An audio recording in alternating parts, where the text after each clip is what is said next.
Hello बच्चों, let's read the question. So the question says a lighthouse facing north sends out a fan-shaped beam of light extending from northeast to the northwest. An observer on a steamer sailing due west first sees the light when he is 5 meters away from the lighthouse and continues to see it for 30 under root 3 minutes. What is the speed of the steamer? So the key concept of this question is, देखिए अगर suppose ये मेरे पास एक right angle triangle है, okay, let's say मैं इसे A B C मान लेती हूँ, right angle at B, and let's say this angle is theta, ये हाइपोटेन्यूज होता है, ये परपेंडिकुलर होता है, ये हमारा बेस होता है. सो अगर मैं यहाँ पर पाइथागोरस थ्योरम यूज करती हूँ, सो पाइथागोरस थ्योरम क्या कहती है? पाइथागोरस थ्योरम हमें ये कहती है कि हमारा हाइपोटेन्यूज का स्क्वायर किसके इक्वल हो जाता है? परपेंडिकुलर के स्क्वायर प्लस बेस का स्क्वायर. क्लियर है? एंड सेकंड थिंग, एक फॉर्मूला होता है हमारे पास स्पीड का क्या फॉर्मूला होता है? Speed is equal to distance upon time. Clear है? सो क्वेश्चन में क्या गिवन है? हमें क्वेश्चन में बोला गया है lighthouse facing north sends out a fan shaped beam, ठीक है, light extending from the north east to the north west. An observer on a steamer sailing due west first sees the light when he is 5 meters away from the lighthouse and continues to see it for 30 under root 2 minutes. ठीक है, what is the speed of the steamer? So let's say सबसे पहले तो मैं क्या करती हूँ, सबसे पहले मैं इसे नॉर्थ वेस्ट मान लेती हूँ एंड मैं इसे नॉर्थ ईस्ट मान लेती हूँ. क्लियर है? सो और मैं क्या करती हूँ, let the lighthouse be at A. मैं मान लेती हूँ कि मेरे जो लाइट हाउस है वो कहाँ पे? एट ए पे है, और वो जो लाइट फेंक रहा है वो from A B to A सी फेंक रहा है. दैट मीन्स इसको मैं बी मान लेती हूँ एंड इसको मैं सी मान लेती हूँ. क्लियर है? अब देखिए फैन शेप्ड वर्ड यूज किया गया है यहाँ पे, ठीक है, fan shaped beam of light. That means मेरा ये एंगल कितना हो जाता है? ये एंगल मेरा 90 डिग्री हो जाता है. क्लियर है?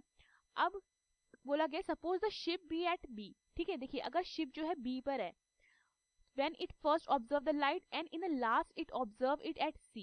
पहले जो है C पे ऑब्जर्व की गई ये लाइट एंड देन C पे, सॉरी पहले B पे ऑब्जर्व की गई ये लाइट देन एट C पे. ठीक है, और इसको B से C तक जाने में कितना टाइम लगा है? 30√2 मिनट्स. ठीक है, सो सबसे पहले मैं क्या करती हूँ यहाँ पे, हमें देखिए क्या गिवन है, हमें गिवन है first sees the light when he is 5 metre away, ठीक है, फ्रॉम द लाइट हाउस. अब सिंस ये हमारा कितना हो गया? 90 मीटर. सो देयरफॉर, ठीक है, देयरफॉर मेरा A B is equal to A C हो जाता है 5 किलोमीटर. ठीक है, एंड ऑल्सो मैं क्या करती हूँ, सबसे पहले late the light house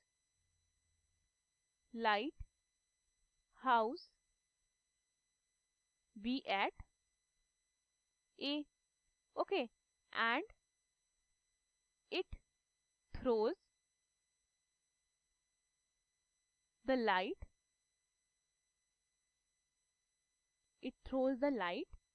from A B to AC. Clear? इतना क्लियर है? Also suppose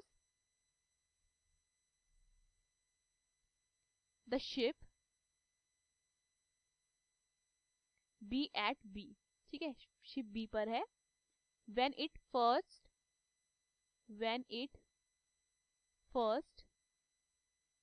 observes the light, okay, and in the last observes, और लास्ट में फिर वो बी से कहाँ पे पाई गई है? सी पर. Observes it at C and this distance it moves in, कितने टाइम पे पहुंचा है वो बी से सी पे? 30√2 मिनट. इतना क्लियर है?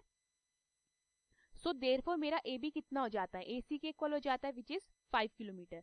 ठीक है, एंड ऑल्सो मेरा एंगल बी ए सी BAC कितना हो जाता है 90 डिग्री। ठीक है, अब देखिए अगर मैं इन ट्राइंगल CAB में अगर मैं पाइथागोरस थ्योरम यूज करती हूँ, ठीक है, तो मेरा BC का square is equal to AC का स्क्वायर प्लस AB का स्क्वायर हो जाएगा using Pythagoras theorem. So BC का स्क्वायर कितना हो जाता है हमारा ACAB इक्वल है, तो ये जाएगा 5 का स्क्वायर प्लस 5 का स्क्वायर विच इज 25 प्लस 25। ठीक है, तो मेरा BC का स्क्वायर कितना हो जाता है, मेरा BC का स्क्वायर 25 प्लस 25 दैट इज कितना हो जाता है 50। ओके, सो मेरा दैट मीन्स BC कितना हो जाता है, मेरा BC हो जाता है 5/√2 किलोमीटर। इतना क्लियर है। अब देखिए हमें क्वेश्चन में बोला गया है इन 30√2 मिनट शिप मूव्स कितना 5/√2 किलोमीटर। ठीक है, देखिए अगर मैं यहाँ पे देखती हूँ, हमें बोला गया था कि B से C में जाने में वो कितना टाइम ले रहा था 30√2। ठीक है, दैट मीन्स वो 5/√2 किलोमीटर उसने जब पार किया वो कितने टाइम पे पार किया है, वो उसने टाइम कितने टाइम पार किया 30√2 मिनट में पार किया है। ठीक है, so we know that speed is equal to distance upon time. We know that speed is equal to distance upon time. Okay, so यहाँ पे हमारे पास डिस्टेंस कितना है, डिस्टेंस है हमारा यहाँ पर लेंथ ऑफ